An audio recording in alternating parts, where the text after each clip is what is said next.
भारत माता की। भारत माता की। उत्तराखंड के लोकप्रिय युवा मुख्यमंत्री भाई पुष्कर सिंह धामी जी, केंद्रीय मंत्री श्री अजय भट्ट जी, पूर्व मुख्यमंत्री रमेश पोखरियाल निशंक जी,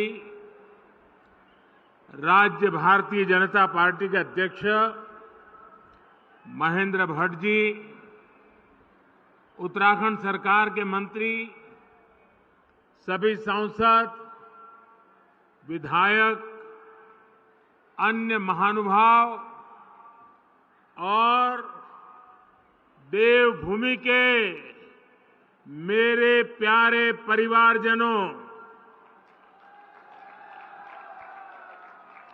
आप सभी को प्रणाम।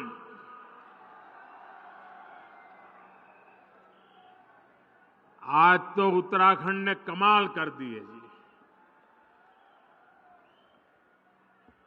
शायद ऐसा दृश्य देखने का सौभाग्य शायद ही पहले किसी को मिला हो।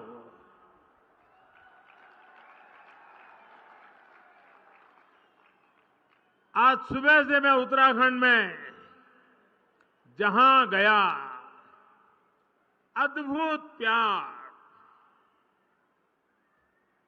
अपार आशीर्वाद, ऐसा लग रहा था जैसे स्नेह की गंगा बह रही है।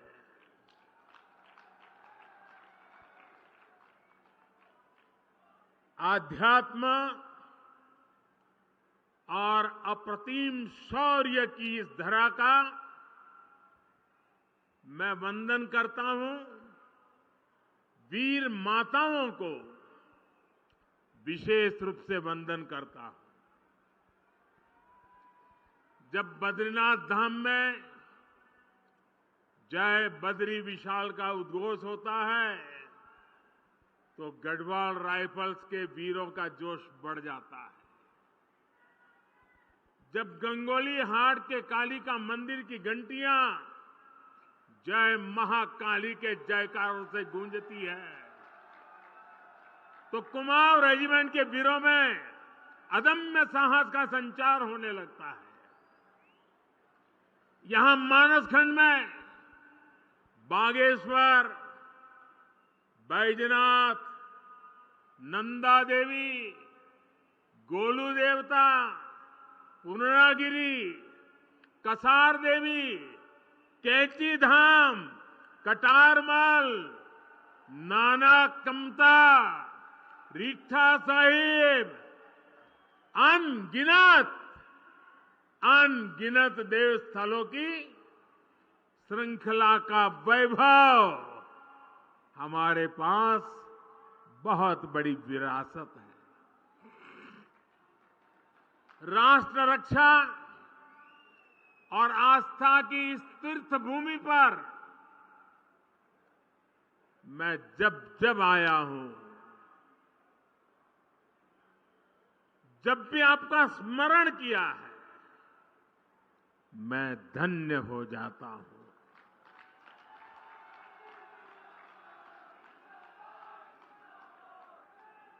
मेरे परिवारजनों, यहां आने से पहले मुझे पार्वती कुंड और जोगेश्वर धाम में पूजा अर्चना करने का सौभाग्य मिला। मैंने हर देशवासी के अच्छे स्वास्थ्य और विकसित भारत के संकल्प को मजबूत करने के लिए और मेरे उत्तराखंड के सारे सपने, सारे संकल्प पूरे हो, इसलिए आशीर्वाद मांगा है। कुछ ही देर पहले मेरी मुलाकात हमारी सीमा के प्रहरियों, हमारे जवानों के साथ भी हुई है। मुझे स्थानीय कला और स्वयं सहायता समूहों से जुड़ी हमारे सभी बहनें भाई उनसे भी मिलने का मौका मिला। यानी भारत की संस्कृति, भारत की सुरक्षा, भारत की समृद्धि से जुड़े हुए इन तीनों स्वरूप में इस प्रकार से मेरी ये नए प्रकार की यात्रा भी जुड़ गई। सभी के दर्शन एक साथ हो गए। उत्तराखंड का ये सामर्थ्य अद्भुत है, अतुलनीय है।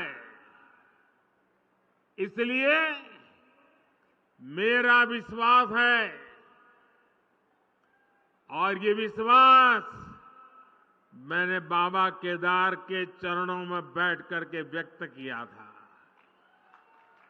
मेरा विश्वास है कि ये दशक उत्तराखंड का दशक होने वाला है और आज मैं आदि कैलाश के चरणों में बैठ करके आया हूं। मेरे उस विश्वास को फिर एक बार दोहराता हूं। उत्तराखंड विकास की नई ऊंचाई पर पहुंचे, आप लोगों का जीवन आसान हो, इसके लिए हमारी सरकार पूरी ईमानदारी से, पूरे समर्पण भाव से और एक ही लक्ष्य लेकर के आज काम कर रही है। अभी यहां 4,000 करोड़ रुपए से अधिक के विकास कार्यों का शिलान्यास और लोकार्पण हुआ है। एक ही कार्यक्रम में 4,000 करोड़ रुपए। मेरे उत्तराखंड के भाई बहन, आप कल्पना कर सकते हैं।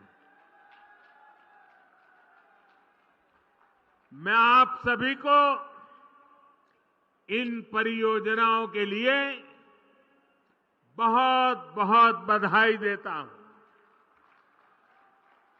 मेरे परिवारजनों, मेरे लिए ना तो ये रास्ते नए हैं और न ही आप सभी साथी नए हैं। उत्तराखंड में अपनेपन की अनुभूति हमेशा मेरे साथ रहती है और मैं देखता हूं कि आप भी अपनेपन के उसी हक के साथ, उसी आत्मीयता से मुझसे जुड़े रहते हैं। अनेक साथी उत्तराखंड के दूर सुदूर गांव के भी मुझे चिट्ठी लिखते हैं। हर अच्छे बुरे वक्त पर साथ खड़े रहते हैं। परिवार में कोई नए मेहमान का जन्म हुआ हो तो भी मुझे खबर भेजते हैं। बेटी पढ़ाई में कहीं आगे बढ़ी हो तो भी चिट्ठी लिखते हैं। यानी जैसे पूरे उत्तराखंड परिवार का मैं एक सदस्य हूं, वैसे उत्तराखंड मुझसे जुड़ गया है। देश जब कोई बड़ी उपलब्धि हासिल करता है तब भी आप खुशी साझा करते हैं। कुछ सुधार की गुंजाइश अगर कहीं दिखती है तो वो भी आप मुझे बताने में कभी पीछे नहीं रहते।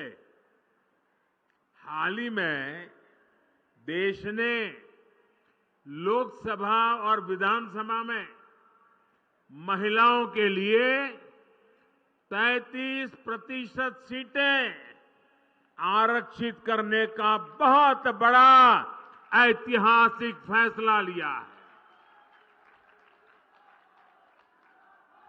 30-30, 40-40 साल से लटका हुआ काम आपका भाई, आपका बेटा कर पाया है। और मजा देखिए, उस दौरान भी मुझे यहां की बहनों ने बहुत सारी चिट्ठियां भेजी है। मेरे परिवारजनों, आप सभी के आशीर्वाद से आज भारत विकास की नई बुलंदी की तरफ बढ़ रहा है। पूरी दुनिया में भारत और भारतीयों का गौरवगान हो रहा है। हो रहा है ना? हो रहा है ना? पूरी दुनिया में भारत का डंका बज रहा है ना? एक समय था चारों तरफ निराशा का माहौल था। पूरा देश जैसे मानो निराशा में डूब गया था। तब हम लोग हर मंदिर में जाकर यही कामना करते थे कि भारत जल्द से जल्द मुश्किलों से बाहर निकले। हर भारतीय सोचता था कि हजारों करोड़ के घोटालों से देश को मुक्ति मिले। सबकी कामना थी कि भारत का यश बढ़े। आप देखिए, चुनौतियों से घिरी दुनिया में, दुनिया का हाल आप देख रहे हैं। चुनौतियों से घिरी दुनिया में भारत की आवाज कितनी बुलंद होती जा रही है। अभी कुछ सप्ताह पहले ही G20 का इतना बड़ा शानदार आयोजन हुआ। उसमें भी आपने देखा कि कैसे दुनिया ने हम भारतीयों का लोहा माना है। आप मुझे बताइए, जब दुनिया भारत का गौरवगान करती है, जब दुनिया में भारत का डंका बजता है, आप बताएंगे, जवाब देंगे? मैं पूछूं, जवाब देंगे? जब दुनिया में भारत का नाम ऊंचा होता है, आपको अच्छा लगता है? पूरी ताकत से बताइए, आपको अच्छा लगता है? जब भारत दुनिया को दिशा दिखाता है, तो आपको अच्छा लगता है? ये सब किसने किया है? ये सब किसने किया है? ये मोदी ने नहीं किया है।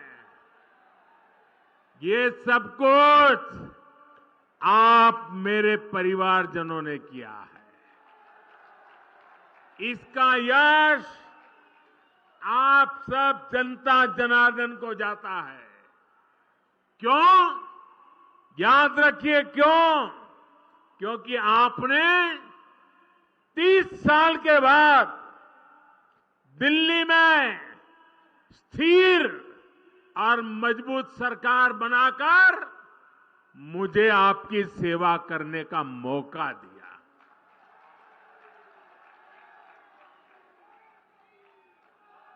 आपके वोट की ताकत है।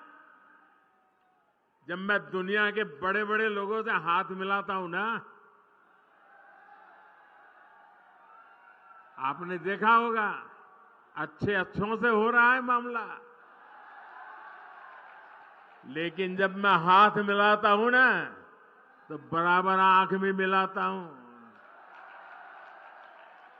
और जब मेरी तरफ वो देखते हैं ना, तो मुझे नहीं देखते हैं, 140 करोड़ हिंदुस्तानियों को देखते हैं।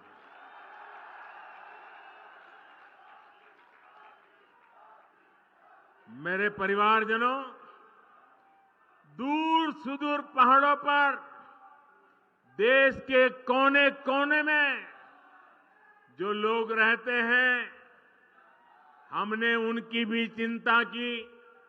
इसलिए सिर्फ 5 वर्ष में ही देश में 13.5 करोड़ गरीबी से बाहर आए। 13.5 करोड़ लोग, ये आंकड़ा याद रखोगे? आंकड़ा याद रखोगे? कितने?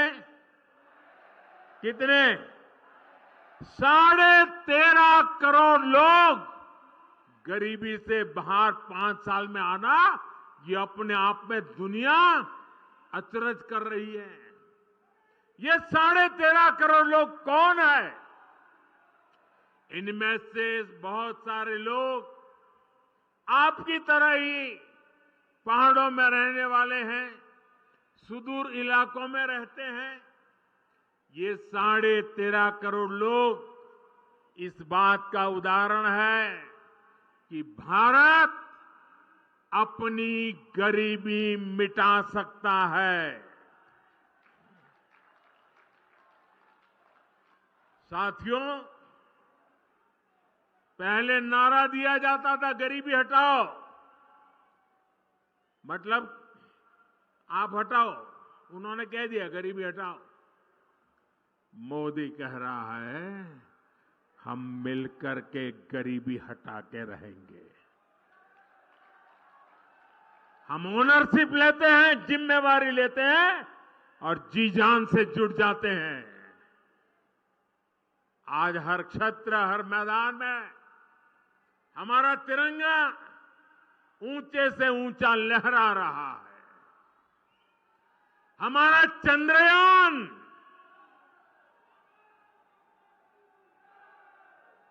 ये चंद्रयान जहां पहुंचा है, जहां दुनिया का कोई भी देश नहीं पहुंच पाया। और भारत ने जहां अपना चंद्रयान गया है, उस स्थान को नाम दिया है शिव शक्ति। मेरे उत्तराखंड के लोग, ये शिव शक्ति की विचार से आप खुश है कि नहीं है? आपका मन आनंदित हो गया कि नहीं हो गया? यानी वहां भी मेरे उत्तराखंड की पहचान पहुंच गई। शिव और इस शक्ति का योग क्या मतलब होता है, ये हमें उत्तराखंड में सिखाने की जरूरत नहीं, यहां तो डगर डगर पर साक्षात दिखता है। साथियों, स्पेस में ही नहीं, स्पोर्ट्स में भी भारत का दम आज दुनिया देख रही है। हाल में एशियाई खेल समाप्त हुए हैं।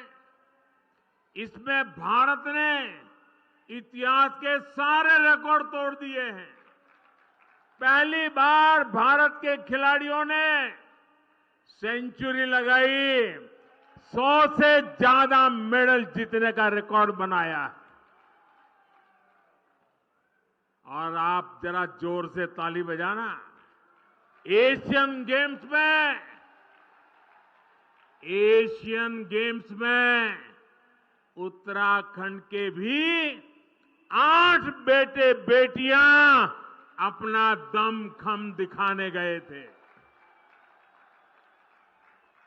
और इसमें हमारे लक्ष्य सेन की टीम ने भी मेडल जीता और वंदना कटारिया की हॉकी टीम ने भी शानदार मेडल देश को दिया है। एक काम करेंगे, ये उत्तराखंड के बच्चों ने कमाल की है। एक काम करेंगे अपना मोबाइल फोन बाहर निकालिए, मोबाइल निकाल करके उसके फ्लैश चालू करिए और उन सबको, ये खिलाड़ियों का अभिनंदन कीजिए अपना फ्लैश लाइट करके। सब अपना मोबाइल फोन निकाल के फ्लैश लाइट करके, शाबाश। ये हमारे उत्तराखंड के बच्चों का अभिवादन है, हमारे खिलाड़ियों का अभिवादन है। मैं फिर से एक बार देवभूमि के मेरे इन युवा बेटे बेटियों को, इन खिलाड़ियों को फिर से अपनी बधाई देता हूं। और आपने भी आज एक नया रंग भर दिया। साथियों, बैठिए, बहुत आभारी हूं मैं आपका।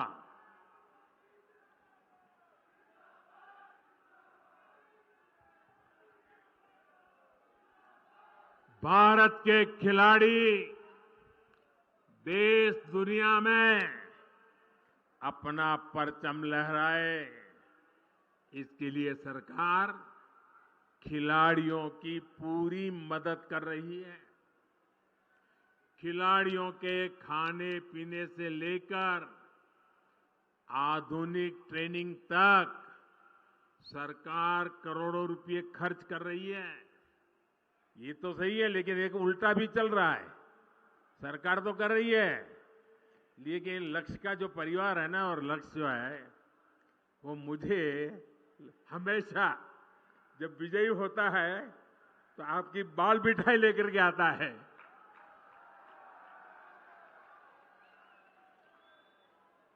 खिलाड़ियों को बहुत दूर नहीं जाना पड़े, इसके लिए सरकार जगह जगह खेल के मैदान भी बनवा रही है। आज ही हल्द्वानी में हॉकी ग्राउंड और रुद्रपुर में वेलोड्रोम स्टेडियम का भी शिलान्यास हुआ है। मेरे नौजवानों, ताली बजाइए, आपका काम हो रहा है। इसका लाभ मेरे उत्तराखंड के युवाओं को मिलेगा। मैं धामी जी और उनकी पूरी टीम को भी बहुत बहुत बधाई भी देता हूं, बहुत बहुत शुभकामनाएं भी दूंगा, जो राष्ट्रीय खेलों की तैयारी में पूरे जोश से जुटी हुई है। बहुत बहुत बधाई आपको और आपकी पूरी टीम को बधाई। मेरे परिवारजनों, उत्तराखंड के हर गांव में देश के रक्षक हैं। यहां की वीर माताओं ने वीर पुत्रों को जन्म दिया है, जो मेरे देश की रक्षा कर रहे हैं। वन रैंक वन पेंशन की उनकी दशकों पुरानी मांग को हमारी ही सरकार ने पूरा किया। अब तक वन रैंक वन पेंशन के तहत 70,000 करोड़ रुपए, उससे भी ज्यादा हमारी सरकार ने पूर्व सैनिकों को दिए हैं। इसका लाभ उत्तराखंड के भी 75,000 से ज्यादा पूर्व सैनिकों के परिवारों को मिला है। हमारी सरकार की बहुत बड़ी प्राथमिकता बॉर्डर एरियाज में विकास की भी है। आज बॉर्डर एरियाज में सुविधाओं का निर्माण बहुत तेज गति से हो रहा है। आप सोच रहे होंगे कि आपकी क्या गलती थी, ये काम पहले की सरकारों ने क्यों नहीं किया। गलती आपकी नहीं थी। पहले की सरकारों ने इस डर से बॉर्डर एरिया का विकास नहीं किया कि कहीं दुश्मन इसका फायदा उठाकर अंदर ना आ जाए। बताइए क्या तर्क देते थे। आज का नया भारत पहले की सरकारों की डरी हुई सोच को पीछे छोड़कर आगे बढ़ रहे हैं। न हम डरते हैं, न हम डराते हैं। भारत की पूरी सीमा उस पर हम आधुनिक सड़कें बना रहे हैं, सुरंगें बना रहे हैं, पुल बना रहे हैं। बीते 9 वर्षों में सिर्फ बॉर्डर एरियाज में ही 4,200 किलोमीटर से ज्यादा लंबी सड़कें बनाई गई है। हमने बॉर्डर के किनारे करीब 250 बड़े पुल और 22 सुरंगें भी बनाई है। आज भी इस कार्यक्रम में अनेक नए पुलों के लिए शिलान्यास हुआ है। अब तो हम बॉर्डर तक ट्रेनों को भी लेकर आने की तैयारी कर रहे हैं। इस बदली हुई सोच का लाभ उत्तराखंड को भी मिलने जा रहा है। मेरे परिवारजनों, पहले सीमावर्ती क्षेत्रों को, सीमावर्ती गांवों को देश का अंतिम गांव माना जाता था। जो अंतिम है, विकास के मामले में उसका नंबर भी आखिर में ही आता था। ये भी एक पुरानी सोच थी। हमने सीमावर्ती गांवों को अंतिम नहीं, बल्कि देश के पहले गांव के रूप में विकसित करना शुरू किया। वाइब्रेंट विलेज प्रोग्राम के तहत ऐसे ही सीमावर्ती गांवों का विकास किया जा रहा है। हमारी कोशिश यही है कि यहां से जो लोग पलायन करके गए हैं, वो फिर लौट के आ जाएं। हम चाहते हैं इन गांवों में पर्यटन बढ़े, तीर्थ यात्रा का विस्तार हो। मेरे परिवारजनों, एक पुरानी कहावत है कि पहाड़ का पानी और पहाड़ की जवानी पहाड़ के काम नहीं आती। मैंने संकल्प लिया है कि मैं इस अवधारणा को भी बदल कर रखूंगा। आपने भी देखा है कि अतीत की गलत नीतियों के कारण उत्तराखंड के अनेक गांव वीरान हो गए। सड़क, बिजली, पानी, पढ़ाई, दवाई, कमाई, हर चीज का अभाव, और उस अभाव के कारण लोगों को अपना घर छोड़ना पड़ा है। अब स्थितियां बदल रही है। जैसे जैसे उत्तराखंड में नए अवसर बन रहे हैं, नई सुविधाएं बन रही हैं, वैसे वैसे अनेक साथी गांव लौटने लगे हैं। डबल इंजन सरकार का प्रयास है कि गांव वापसी का ये काम तेजी से हो। इसलिए इन सड़कों पर, बिजली के प्रोजेक्ट्स पर, अस्पतालों पर, स्कूल कॉलेजों पर, मोबाइल फोन के टावर पर इतना बड़ा निवेश किया जा रहा है। आज भी यहां इनसे जुड़े हुए कई प्रोजेक्ट शुरू हुए हैं। यहां सेब के बागान और फल सब्जियों के लिए बहुत संभावनाएं हैं। अब जब यहां सड़कें बन रही हैं, पानी पहुंच रहा है, तो मेरे किसान भाई बहन भी प्रोत्साहित हो रहे हैं। आज जो पॉली हाउस बनाने और सेब के बाग विकसित करने की योजना भी शुरू हुई है। इन योजनाओं पर 1100 करोड़ रुपए खर्च होने वाले हैं। इतना सारा पैसा उत्तराखंड के हमारे छोटे छोटे किसानों का जीवन बेहतर बनाने के लिए खर्च किया जा रहा है। पीएम किसान सम्मान निधि के तहत भी उत्तराखंड के किसानों को अब तक 2,200 करोड़ रुपए अधिक मिल चुके हैं। साथियों, यहां तो मोटा अनाज, श्री अन्न भी अनेक पीढ़ियों से उगाया जाता है। मैं जब आपके बीच में रहा करता था, बहुत समय काटा है आपके बीच में, तब घर घर में मोटा अनाज भी खूब खाया जाता था। अब केंद्र सरकार इस मोटे अनाज को, श्री अन्न को दुनिया के कोने कोने तक पहुंचाना चाहती है। इसके लिए देश भर में एक अभियान शुरू किया गया है। इनका भी बहुत बड़ा फायदा हमारे उत्तराखंड के छोटे किसानों को मिलने जा रहा है। मेरे परिवारजनों, हमारी सरकार माताओं बहनों की हर मुश्किल, हर असुविधा को दूर करने के लिए प्रतिबद्ध है।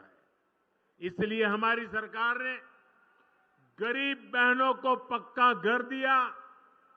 हमने बहनों बेटियों को शौचालय बनाकर दिया, गैस कनेक्शन दिए, बैंक में खाता खुलवाया, मुफ्त इलाज जो किया, मुफ्त राशन आज भी चल रहा है ताकि गरीब का घर का चूल्हा जलता रहे।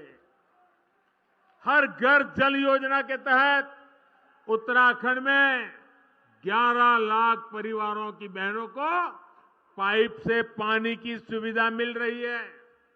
अब बहनों के लिए एक और काम किया जा रहा है।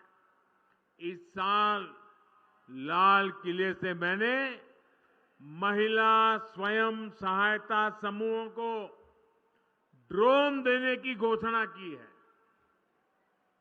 ड्रोन के माध्यम से खेतों में दवा, खाद, बीज ऐसे अनेक काम किए जा सकेंगे। अब तो ऐसे ड्रोन भी बनाए जा रहे हैं कि फल सब्जियों को निकट की सब्जी मंडी तक पहुंचा सके।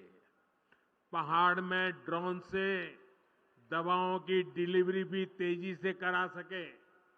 यानी महिला स्वयं सहायता समूहों को मिलने वाले ये ड्रोन उत्तराखंड को आधुनिकता की नई ऊंचाई पर ले जाने वाले।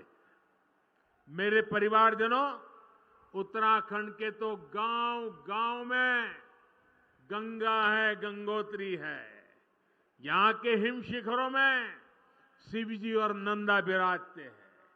उत्तराखंड के मेले, कौथिक, थौल, गीत संगीत, खान पान अपनी विशिष्ट पहचान रखते हैं। पांडव नृत्य, छोलिया नृत्य, मांगल गीत, फुलदेई, हरेला, बघवाल और रम्माण जैसे सांस्कृतिक आयोजन से ये धरती समृद्ध है। लोक जीवन के स्वाद, रोट, अरसे, जंगोरे की खीर, कफली, पकोड़े, रायता, अल्मोड़ा की बाल मिठाई, सिग्योरी, इनका स्वाद कौन भूल सकता है। और ये जो काली गंगा की भूमि है, उस भूमि से तो मेरा नाता भी बहुत रहा है। यहां चंपावत स्थित अद्वैत आश्रम भी, उससे भी मेरा गहरा संबंध रहा है। वो मेरी जिंदगी का एक कालखंड था। मेरी कितनी ही यादें यहां के ईंच ईंच जमीन पर पड़ी हुई है। इस बार बहुत इच्छा थी कि मैं इस दैवीय परिसर ज्यादा समय बिताऊं, लेकिन कल दिल्ली में G20 से जुड़ा एक और बड़ा सम्मेलन है। सारी दुनिया के पार्लियामेंट के जो स्पीकर हैं G20 के, उनका एक बहुत बड़ा समिट है। और इस वजह से मैं अद्वैत आश्रम चंपावत नहीं जा पा रहा हूं। मेरी ईश्वर से कामना है कि मुझे जल्द ही इस आश्रम में आने का फिर एक बार मौका मिले।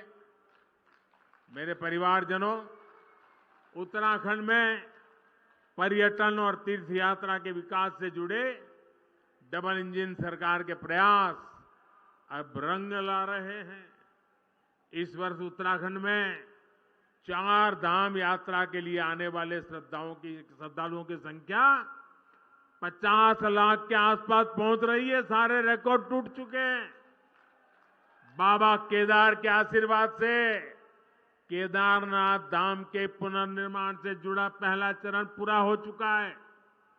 श्री बद्रीनाथ धाम में भी सैकड़ों करोड़ रुपयों की लागत से अनेक काम हो रहे हैं। केदारनाथ धाम और श्री हेमकुंड साहिब में रोपवे का भी काम पूरा होते ही दिव्यांग और बुजुर्ग तीर्थयात्रियों को बहुत सुविधा होने वाली है। हमारी सरकार केदारखंड के साथ साथ, और मैं आज इसलिए आया हूं, मुझे मानस खंड को भी उस ऊंचाई पर ले जाना है। केदारखंड और मानस खंड की कनेक्टिविटी पर भी हम बहुत बल दे रहे हैं। जो लोग केदारनाथ बद्रीनाथ धाम जाते हैं वे जोगेश्वर धाम, आदि कैलाश और ओम पर्वत भी आसानी से आ सके, ये प्रयास किया जा रहा है।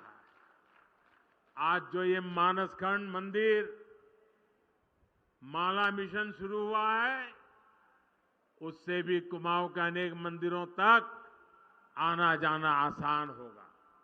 मेरा अनुभव कहता है कि जो लोग बद्रीनाथ और केदारनाथ आते हैं वे भविष्य में इस और जरूर आएंगे। उनको इसी क्षेत्र का पता नहीं है और आज जरूर वीडियो जब टीवी पर देखेंगे ना, ये मोदी चक्कर काट के आया है, आप देख लेना, हर एक को करेगा यार, कुछ तो होगा। और आप तैयारी करो, यात्रियों की संख्या बढ़ने वाली है।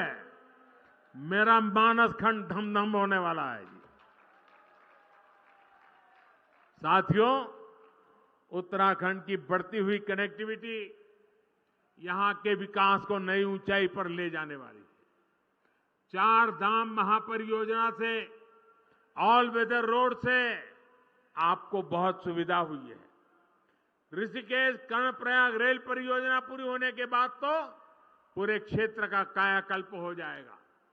इस पूरे क्षेत्र में उड़ान योजना के तहत सस्ती हवाई सेवाओं का भी विस्तार किया जा रहा है। आज ही यहां बागेश्वर से करनाली चीना तक, गंगोली हाट से अल्मोड़ा तक और टनकपुर घाट से पिथौरागढ़ तक की सड़कों का काम शुरू हुआ है। इससे सामान्य जन को सुविधा के साथ साथ पर्यटन से कमाई के अवसर भी बढ़ेंगे। मुझे खुशी है कि यहां की सरकार होम स्टे को प्रोत्साहन दे रही है। पर्यटन तो एक ऐसा सेक्टर है जहां सबसे अधिक रोजगार है और कम से कम पूंजी लगती है। आने वाले समय में तो टूरिज्म सेक्टर का बहुत अधिक विस्तार होने वाला है, क्योंकि पूरी दुनिया आज भारत आना चाहती है, भारत को देखना चाहती है, भारत को जानना चाहती है। और जो भारत को देखना चाहता है वो उत्तराखंड आए बिना भारत को देखना उसका पूरा नहीं हो सकता। मेरे परिवारजनों, बीते समय में उत्तराखंड जिस तरह प्राकृतिक आपदाओं से घिरा रहा है, उससे भी मैं भली भांति परिचित हूं। हमने अपने बहुत से स्वजन खोए हैं। प्राकृतिक आपदाओं से निपटने के लिए अपनी तैयारी को हमें बेहतर करते रहना ही है और हम करते रहेंगे। इसके लिए आने वाले 4-5 सालों में उत्तराखंड में 4000 करोड़ रुपए खर्च किए जाएंगे। उत्तराखंड में ऐसी सुविधाओं का निर्माण किया जाएगा जिससे आपदा की स्थिति में राहत और बचाव का काम तेजी से हो सके। मेरे परिवारजनों, ये भारत का अमृत काल है। ये अमृत काल देश के हर क्षेत्र, हर वर्ग को सुविधा, सम्मान और समृद्धि से जोड़ने का काल है। मुझे पूरा विश्वास है कि बाबा केदार और बद्री विशाल के आशीर्वाद से, आदि कैलाश के आशीर्वाद से हम अपने संकल्पों को तेजी से सिद्ध कर पाएंगे। एक बार फिर इतना प्यार देने के लिए 7 किलोमीटर, मैं सचमुच में मेरे पास वर्णन करने के लिए शब्द नहीं है। मैं हेलीकॉप्टर से निकला, 7 किलोमीटर यहां आया और आने में भी देर इसलिए हुई, 7 किलोमीटर दोनों तरफ वो ह्यूमन चेन नहीं थी, ह्यूमन वॉल थी। ऐसी भीड़ लगी थी और जैसे परिवार में कोई अवसर हो वैसे उत्सव के कपड़े पहनकर, शुभ प्रसंग के कपड़े पहन करके मंगल वातावरण में माताओं के हाथ में आरती, फूलों के गुलदस्ते आशीर्वाद देने से वे रुकते नहीं थे। ये मेरे लिए बड़ी भावुक क्षण थी। मैं आज पिथौरागढ़ को और पिथौरागढ़ जिले के सब लोगों को, इस पूरे खंड को, मेरा मानस खंड, उसने आज जो प्यार बरसाया, उत्साह दिखाया है, मैं शत शत नमन करता हूं, आपका आभार व्यक्त करता हूं। एक बार फिर आप सभी को बहुत बहुत शुभकामनाएं। मेरे साथ बोलिए, दोनों हाथ ऊपर करके पूरी ताकत से बोलिए, भारत माता की, भारत माता की, भारत माता की। बहुत बहुत धन्यवाद।